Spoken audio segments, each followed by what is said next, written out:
पिया संगे कैसे कटल रतिया बोलो कैसे भइल शुरुआतिया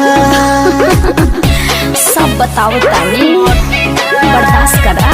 पिया संगे कैसे कटल रतिया बोलो कैसे भइल शुरुआतिया।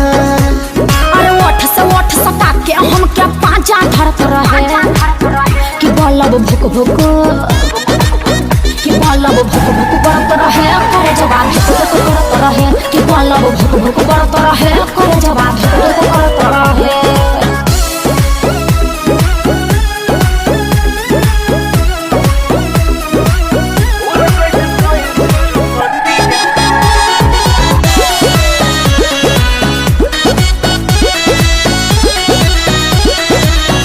रहे जात रहे रुके नाही लाइट हो झाका झूमर भइल खूबे यारा वो सुना नाइट हो।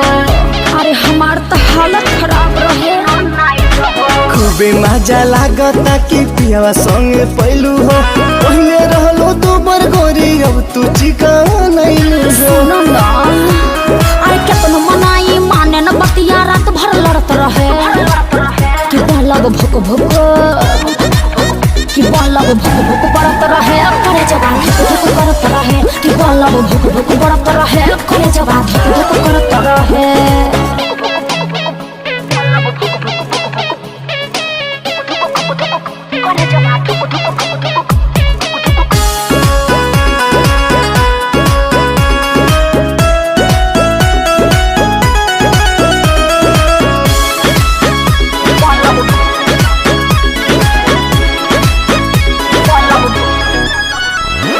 टेंशन का तू करेला हो तोहर काहे जरेला सैया दीपक राय हमसे प्यार बड़ी करेला। अरे बड़ी अच्छा है कटलू तू चानी रानी हमहू बुझतानी हो रंजन में पंकज के नइखे कोनो परेशानी हो। सुनो ना थोड़ा सुता के चादर ओढ़ के गोलियां मलत रहे कि बलब भुक भुक का कही कि बलब भुक भुक बरत रहे करे जवान भुक भुक करत रहे कि बलब भुक भुक बरत रहे करे जवान भुक भुक करत रहे। अरे बहुत मजा आइल।